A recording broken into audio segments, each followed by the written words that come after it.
Okay, the fourth type of kill type set is the submersion set. And it's often called the drowner set too. Jim, would you like to explain that for us? This is one of my favorites. A lot of my submersion sets, I use concrete blocks, cinder blocks. And as I trap on private land, with the permission of the landowner, I'll leave the cinder block there. And then all I have to do is carry the attachment cable and the trap. I can put the cinder block out in deep water, anchor it down, the trap is attached to it. The way I have this one here, this is a Kuhn submersion trap. It's a 1.5 Bridger. It's on about 8 feet of cable, and it's got a drowning lock with several swivels. And I use this specifically for pocket sets. And a pocket set is a little hole in the bank of the stream. Well, if you catch a coon and he stays right there, your set is wrecked. He will dig it out and everything. This way here, he will he's in this trap, he will go out, and on the end there by Mike, I have two 18-pound window weights. So I've got 36 pounds of submersion there. The coon gets to that, it's got a one-way slide lock on it, he can't get back up, he's incapacitated very quickly, and he's away from the set. It also works really good if you're trapping close to traffic or where people might see it. You don't want a live coon there in the public view. You want him down and out of sight and incapacitated as quickly as you can. This works very good. The problem with this one is, as I said, you're carrying 35 pounds of weight with you each time you go out. I have this one here for demonstration purposes. A lot of times I'll actually leave these on the property, take the trap off, but leave the weight and the cable, because you can use that year after year. I'll just hang it in a tree by where I'm intending to set it the following fall. Mike? All right, let's make one of these. I try and steer folks away from using wire. Wire has a tendency to kink and then later break, and your catch escapes with the trap. We're going to be using 3/32 aircraft cable. You can buy this from your trapline supply dealer in 100-foot lengths, 500-foot lengths, maybe even 1,000-foot length. This is 7x7 3/32, and you'll want to purchase a good set of cable cutters. If you use side cutters, it'll just take forever to cut them, and with a good cable cutter, cuts them right now.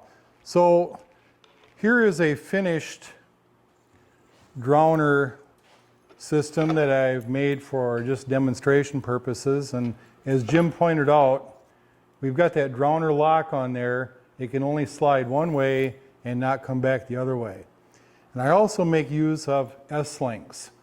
I'm a big S-link guy. I've been using S-links forever trapping, and there's all kinds of ways to attach your cable in your trap, but I like S-hooks, and I'll explain how they function a little bit later. So let's go ahead and peel off some cable here. I've got about a 6-foot wingspan, so I'm going to make a length of drowner cable here that's about 12 feet. It'll start off as 12 and it might wind up as 11 to 12. So again, cable cutters, quick cut. I got a steel block here. Some fellows use a little piece of railroad, so anything steel and heavy that you can pound on, and I like to use what's called a 3-pound hammer. Need some hardware. Here we got a double ferrule. It's got 2 openings, so I can slide that cable in one of the openings, bring it back around, make a loop, and push it into the second opening. And you want it just peeking out here. You don't want too much sticking out, just a little bit so you know it's all the way through there. And then with your 3-pound hammer, and it's on there. This will never come out. The reason you don't want too much sticking out is you're wearing rubber gloves, you're working in the water, it's November, December. That piece of wire sticking out, that cable is going to cut into your glove and you're going to have cold, wet fingers. So I've got a loop on one end, no loop on the other. I'm going to take one of my S-hooks here, and we're going to make this the bank end. So an S-hook has got a large end and a small end. I'm going to make it so that the large end is sticking out. And I'm going to use a pair of slip pliers here. I like vice grip slip pliers because once you lock them into place, they don't slide up and down. And I'm going to crimp that just a little bit here, just enough so I can slide a 1/2 inch rebar stake through there. Back to my loop. And we're going to close this S-hook right here. And it's closed. You want to make sure that that cable can't sneak out through that small opening. So again, this is the bank end. This is the end that I would run that 3/8 inch rebar or 1/2 inch rebar, maybe 18 inches long, maybe 24, depending on your soil type, to anchor that at the bank. Now, your drowner lock, it's just a L-shaped piece of metal with holes drilled on either end. You want to put that on there so that it's going to slide back towards the downstream end, the bottom end. If it slides towards the bank, you're going the wrong way with it. So there that is. And another double ferrule. And we'll make a loop down here, peeking out just a little bit. And that's on there solid. Now this is the end that's going to attach to your drowner weight. I use steel rods, and I'll demonstrate that in the next video on water trapping. But some guys would like to use that so that they can hook this onto, say, Jim's weights or your concrete blocks. So we're going to put the small end on the outside and close up with the big end here. And I'll leave that small end opened up. So this is the bottom end. Here's my drowner lock. Now I'm going to put an S-hook on here. The S-hook is going to go onto the drowner lock, big end of the S-hook on the elbow itself. And I'm going to close that up. Nice thing about drowner cables,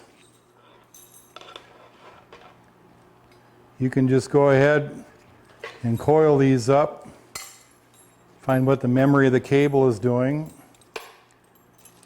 and you can put these into a bucket or your pack basket,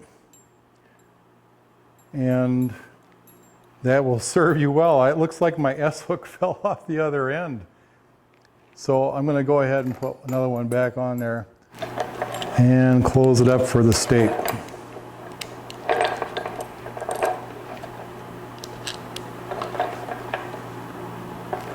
And here we have our drowner cable.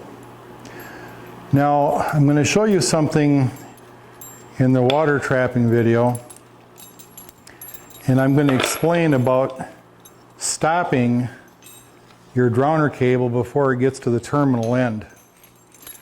So here is the terminal end where it would slide to it. We're going to cut this off.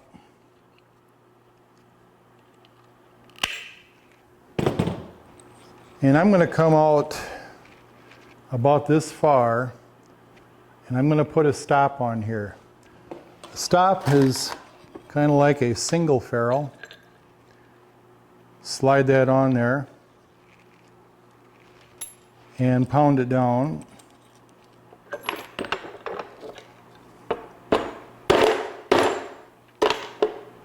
And now when your critter gets into the trap and goes down the submersion cable, it goes just that far. The reason I'm doing that is because on the terminal end I run a vertical steel rod. And I have found over the years that if you've got a coon, especially a tough old coon, he's in that foothold or he might be in that enclosed trigger trap. If he slides all the way down to the end here and he can grab onto that steel rod still submerged, sometimes he can use that to power out. So I'm going to stop him right here and he can't get all the way to the end. Another good use for a stop in the middle of your drowner cable is, let's say you're working a creek that's 12 feet long and it goes shallow to deep to shallow, and you can run a drowner cable across this thing put your stop in the middle, and that trapped animal will stop in the middle of that creek and drown with a heavyweight trap. So that's how we make drowner cables. And as I said earlier, there's all kinds of different materials you can use to attach your trap, to attach the end of it. And let's go ahead and put a trap on here. It's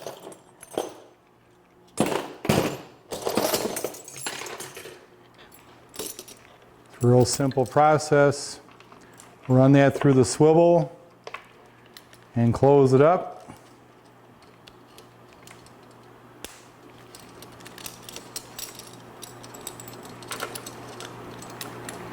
And you've got this thing swiveled right. There isn't a critter in the world that's going to take that trap off of that drowner cable. Now, time comes to take this trap off, put your gear away. This is called an S-hook tool.